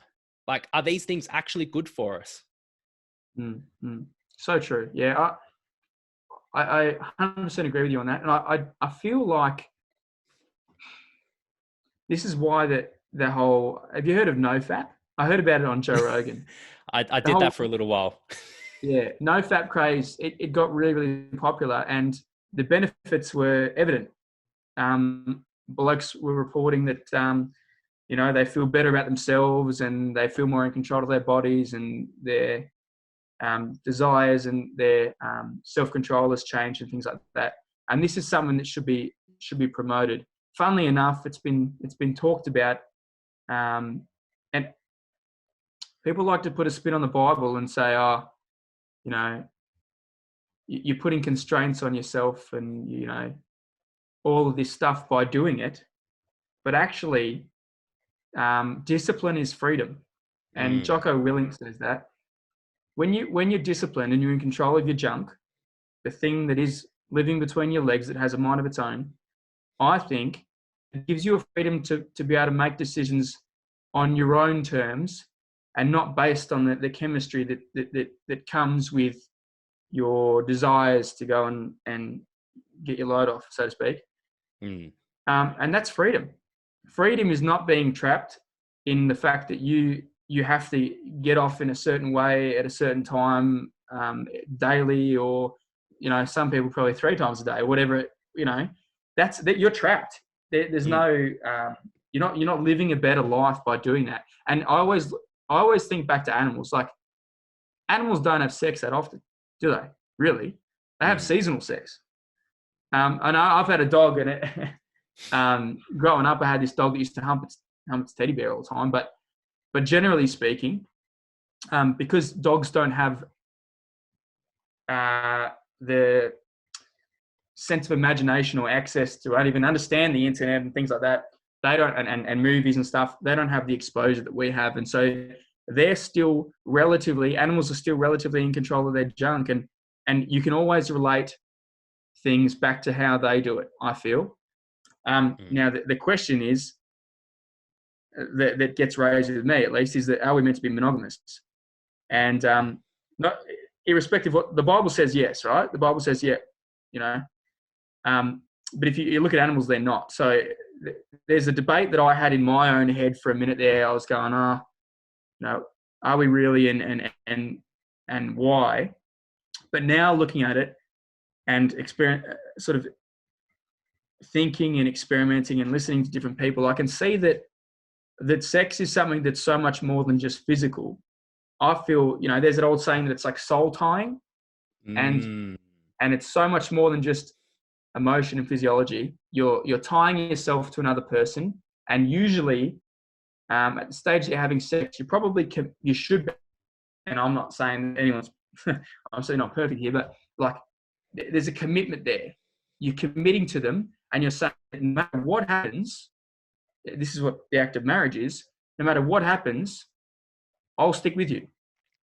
And there's something beautiful in that. And the sanctity of marriage is getting lost these days. And we know that there are a lot more people getting divorced and a lot more people that are sort of like cheating and all that kind of thing.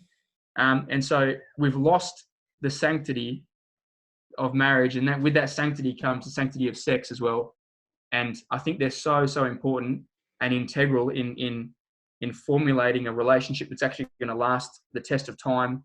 And then you're going to get thrown challenges like raising kids, or thrown challenges like a spouse getting sick, and you want to know that your spouse is going to stick by you. And so I don't know, I went a bit of a rant there, but I know. I researched this. I want to build on your rant here. I'm sorry, you were going to make another point though. I don't want to cut you there. Yeah, I was going to say, I've really be careful what I say as well. I'm recently single, and I've really restructured my thought on marriage now.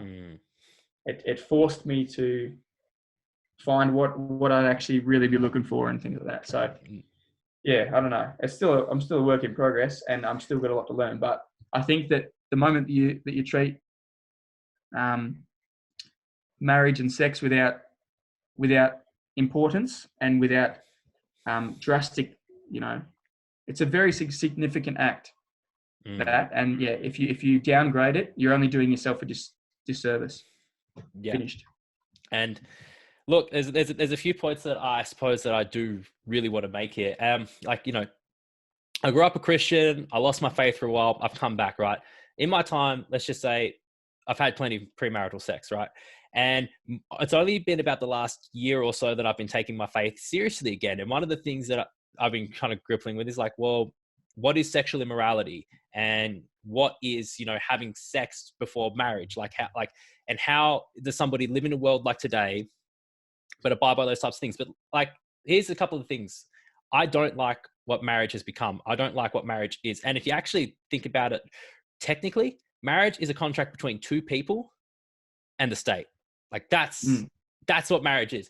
And I almost feel like, and I've heard people say this before, and this is more what conclusion I've sort of come to. It's the idea that when you actually engage in sex with somebody, that is marriage, and that's entering into a covenant. When you have sex with somebody, you're like entering into a covenant with them. And that is actually the act of marriage there. So then I guess, and then you raise this point of like, are we supposed to be monogamous? So, and then you said, well, animals aren't monogamous. So the first thing I'm going to say is maybe the point where we differ is when we have sex, we're actually bonding with somebody spiritually. And because we have that extra spiritual layer, that's why we're supposed to maybe be monogamous as opposed to the animals that are more polyamorous, And I suppose the next point I want to make here is I did some research into some statistics, and look, I've shared these statistics with a few people and it's scared them, but I'm just going to rail them off here. So it's like less than 2 sexual partners. It's like 80% chance of successful marriage, right? You get to like 3 to 5, it's like 60%. You get between like 5 and 8, it's like 50%. And you get to the point where it's like 10 to 15 or like 15 plus, and it's like sub 30% chance of successful marriage. And it's just like, and look, those are just statistics based off one piece of research that I did work, although it was quite a thorough piece of research. But I suppose the point is there does seem to be this idea that we are supposed to be monogamous. And then one of the other things I've heard as well is, during the act of sex, there's a bunch of chemicals and hormones being released, like oxytocin being one. That's known as like the bonding hormone. And one of the ideas is the more that you share that experience with other people, I suppose the easier it is to be able to walk away with somebody. Like if you've only experienced that chemical with one person, that forms a strong bond with them and you're more likely to stick it out with them. And I suppose like moving forward with that, if you've had it with more and more people, it's much more easier to walk away with from someone. And I think the most cited reason for divorce at the moment by the statistics is dissatisfaction in marriage. It's not infidelity. It's not abuse. It's dissatisfaction in marriage. So something happens in the relationship, there's a dissatisfaction and people are willing to walk away. And I'm not saying that people shouldn't be able to walk away from marriage, but I suppose if you're going to take the step that you're going to commit to somebody and enter into a contract with the state with that person, you're going to say, I'm going to be with you forever, but the relationship's not panning out the way you'd like, you'd want to hope if you married somebody that they'd actually want to stick through those hard times with you. But, if you just literally go by the main reason why people are getting divorced, that's not what's happening.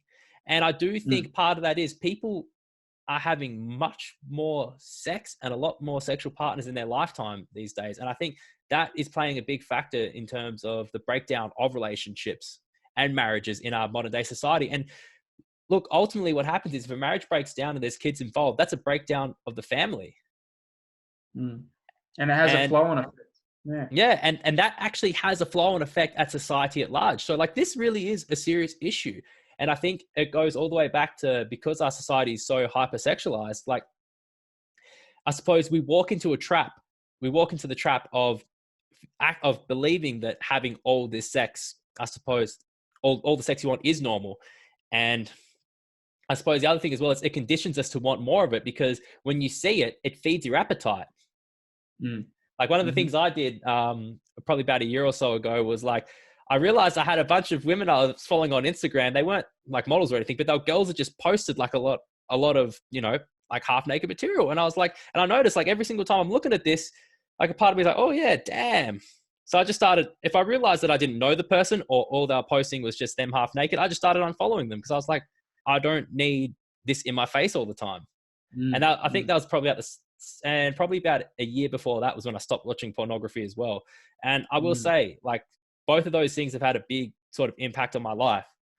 I've definitely got a lot more control of my junk than what I used to have. I don't have full control of it though. That's the other thing. I'm sitting here, I'm saying all these things, but like at the same time, like I'm a victim of my flesh. Like, I've just literally bashed the idea of casual sex on this podcast, but I can't guarantee that that's not something I'll engage again in my lifetime, because I mean, look, it's easy to pay lip service to these things, but sometimes they just catch you off guard.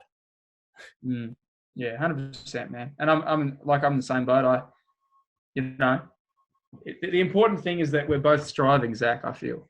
We're never going to be perfect, because that's just the nature of humans. And since the beginning of time, since Cain and Abel, since Adam and Eve and all that, we've just been a consistent work in progress, both individually, as families, as nations, as generations. And we're still fucking up to this day, my friends. So, I don't think it's going to change tomorrow, but the difference is your heart and your intentions. And I feel like the difference between the layman and someone that makes a decision to try and be better every day is the difference between success and being stagnant. And I feel if there is a God, and he's a loving God, and he does see your heart, and you're trying to get to know him, and you're trying to fix your life and control your desires so you can, become a better example, then, if there is a God that is all-knowing and all-powerful, then he'd see that. And so that's why I think it's all about intention and heart. Yeah. As well as belief, because obviously we can't get past belief in the Christian faith as well. Yeah. Which is something I've also struggled with a little bit. That's the one thing that I guess holds me back. It's like, you got someone who's a great person who tries to do everything right, and they're searching for the right God, but they haven't found the right one yet, and then they die. Does that mean that they're doomed for eternity? I don't know. It's something I've always struggled with. Yeah. It's a question I still, I suppose, struggle with myself. And there's really a lot that goes into it. But, something that I feel like God revealed to me through prayer and through reading the book as well, is this idea that this entire life is a test of faith.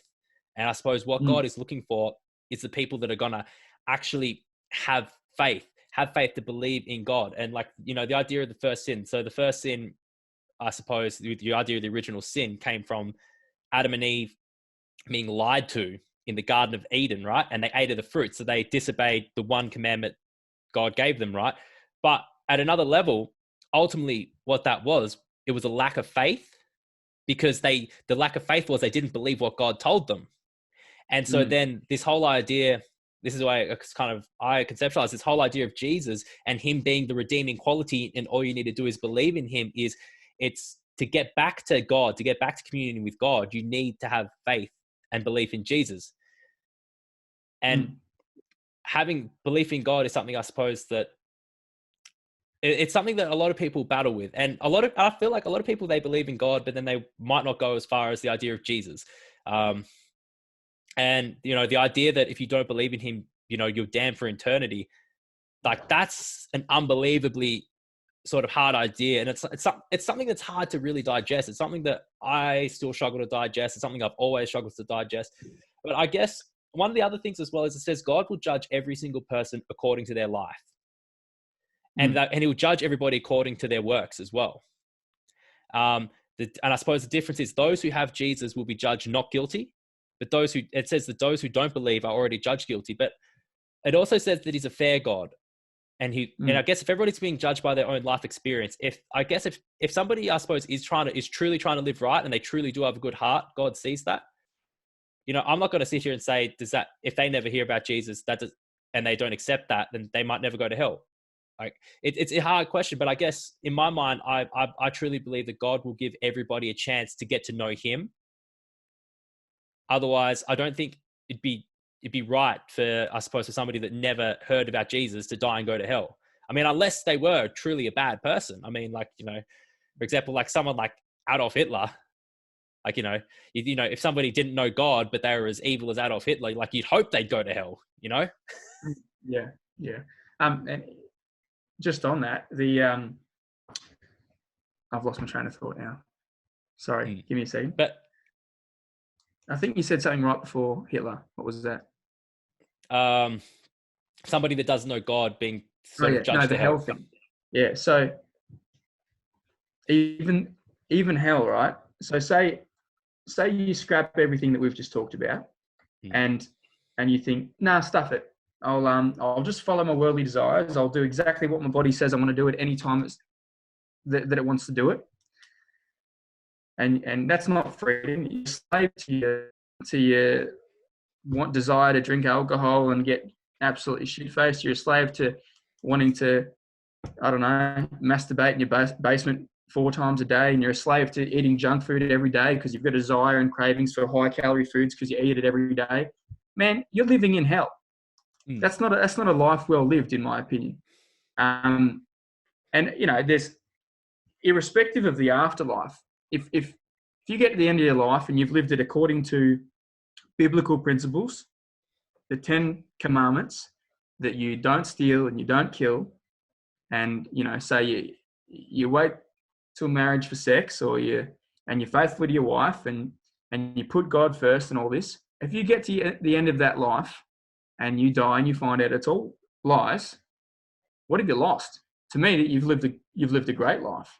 Whereas if you do the opposite of all that stuff, you steal, you kill out of aggression or greed, and you're not in control of your junk and all that stuff. One, you're living in hell, but two, like, you're going to find yourself in a situation where most likely your life will end sooner than you want to anyway. And you'll get to the end of your life, if we're right, and go, whoops. You know what I mean? Like, if we're right, then all of this stuff matters drastically. Like, not just life changing, like eternity changing. If we're wrong, well, we've still lived a good life in a weird way. I know it's a weird way to look at it, but I think my grandfather said that, and this is why I always fall back on the 10 commandments, and I strive for them. I don't hit them every time, but I strive for it. Put God first and all that. And funny, Jesus said, his disciples went to him and said, what are the 2 most important commandments, or one most important commandment? And he always said, put God first and treat your neighbor as yourself. Because if you do that, then all of the other ones sort of fall in. Yeah. He says, therein lies all the law. Love the Lord your God with all your heart, your soul, and your mind, and love your neighbor as you love yourself. Therein lies all the law. I remember reading that. And I remember the first time, like, I kind of read that as an adult, sort of coming back to faith. And I really had to sit and, like, think about that. And I was like, that's such, like, an unbelievable idea that, like, these are the only things that you need to do. And if you actually do think about it, everything else falls into place then. And like, I suppose, and it's at the point where it's like, if you're loving everybody else, you love yourself, you're not going to do anything against anybody else either. Yeah, exactly. But, hang on. Yeah. Hey, we have been going for quite a while here. We've managed to get ourselves on quite a big tangent, but I'll leave you just one more fact that might scare you. I don't know if you already knew this, but because I suppose we did touch on the topic of hell, which is very, very controversial topic, and I do agree. If you're a slave to your desires, you will live in some form of your own personal hell. But there's the but, and that is the J man. Jesus spoke more about hell than he did heaven.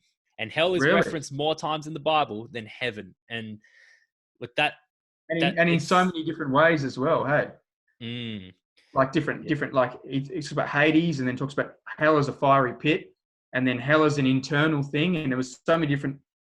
I guess that's where I've always struggled. Like, what does he mean by it? Do you know what I mean? But that's so interesting. He talks about it more, than heaven.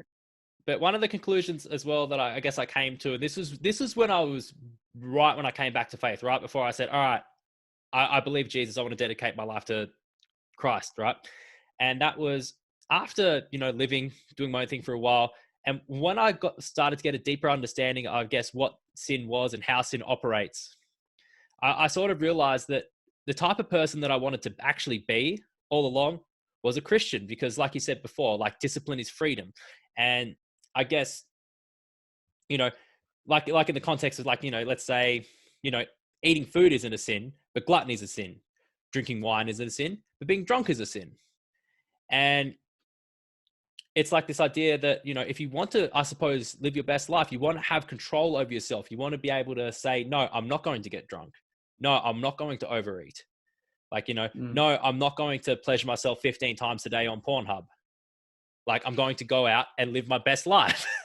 When I realized that, I was like, wait, the type of person that I want to be is a Christian after all. At first, I thought I didn't want to be that, because I had this perspective of like, well, if you're a Christian, you're just restricting yourself and you're limiting yourself. But it's not. It's not that you can't have sex. It's not that you can't drink wine. It's not that you can't eat good and delicious food. It's that too much of any of those things, or taken in the wrong context, is going to be damaging to you. It's going to be damaging to, or it could be damaging to other people. It could be damaging to society. And I feel like as well, some of the laws are in place because it's like some of these things, like how am I trying to say this? Because you're at the 2-hour mark, my brain's going, but it's like, yeah. So we'll wrap this up here, but I guess it's like, I really lost where my brain was. No, you're right, man. Take your time. But what was? Do you remember what the last word I said was? Because I'll be able to get back there. So you're talking about, it's okay to have a drink, but if you get drunk, then it's okay to have good food. But if you overeat, then you're overindulging. Yeah, I remember the point. Yeah. So it's like some of these things are in place because I guess some of these laws or some of God's laws, it's like if we, without them, and if we just think that we can do whatever we want, we will blindly, I suppose, do things that will harm us and harm others. And we'll give ourselves over to be slaves to our own desires. And in conquering sin, you actually create freedom for yourself, because like I said before, discipline is freedom. And I suppose part of Christianity is, well, one of the things it says, in accepting Christ, that, when you're repenting and you're asking for God's help, he's helping you overcome your desires so that you're no longer a slave to sin. This idea that the shackles are falling off and that Jesus is here to liberate us, to make us free. So living a Christian, some people feel like it's slavery because you're following these laws from a God that may or may not exist. But actually what you're doing is you're learning self-control, and you're being freed from your desires, and you're no longer a slave to them. That's the point I was trying to make. Yeah. And those rules, irrespective of whether you believe or not in God or the God of Abraham or a higher power of any sort, those rules have withstood the test of time. It is common sense that to steal is the wrong thing. It's common sense that to murder is the wrong thing. It's common sense that if you commit to someone, that you probably shouldn't go and bang someone else. You know what I mean? These are all common sense things that have been passed down from generation to generation in all sorts of cultures, irrespective of whether you believe in the God of the Old Testament or not. So I think to discount them and to discount religion as a whole is doing a massive injustice. And I know that there's people that really want to push that, thinking that as humans we can decide our own moral compass. We can choose what's right and wrong based on our own intuition. But the reality is, any time that we've ever had any society where it's governed by people deciding, oh, I'm going to do this because I think it's right, well, there's someone next to them that doesn't think that, and they think that another way is right. And so you're always going to have infighting. And sometimes it's really important to have a set of rules that is higher than what we perceive to be right and wrong based on our own objection, that we can strive towards, so that despite what Joe Blow next to me thinks, so despite what I think, here's a set of rules that says here, that we should do. It's withstood the test of time. And to stray from that law would just be doing society as a whole, a lot of injustice. there's a whole nother conversation I want to almost have here, but I always want to make some points here. And that is like, some of the greatest civilizations that we built were built on the fundamental principles of Christianity. And it was Nietzsche that said, it was like the death of God will be like the destruction, like I suppose the loss of our society, and it'll start. And I suppose that's kind of what we're seeing in the modern world now. The further we get away from, these original Christian morals and principles that they were built upon, we're seeing society unhinged. We're seeing people with, I suppose, more mental health issues. And, they tried to build a society without God a few times, and it's still happening today. And that is called communism. That's man's version of let's build morality. And just a little history lesson of communism, it hasn't paired out so well. We've seen how it went in Russia. We're seeing how it's currently unfolding in China. Let's just hope it never reaches our shores.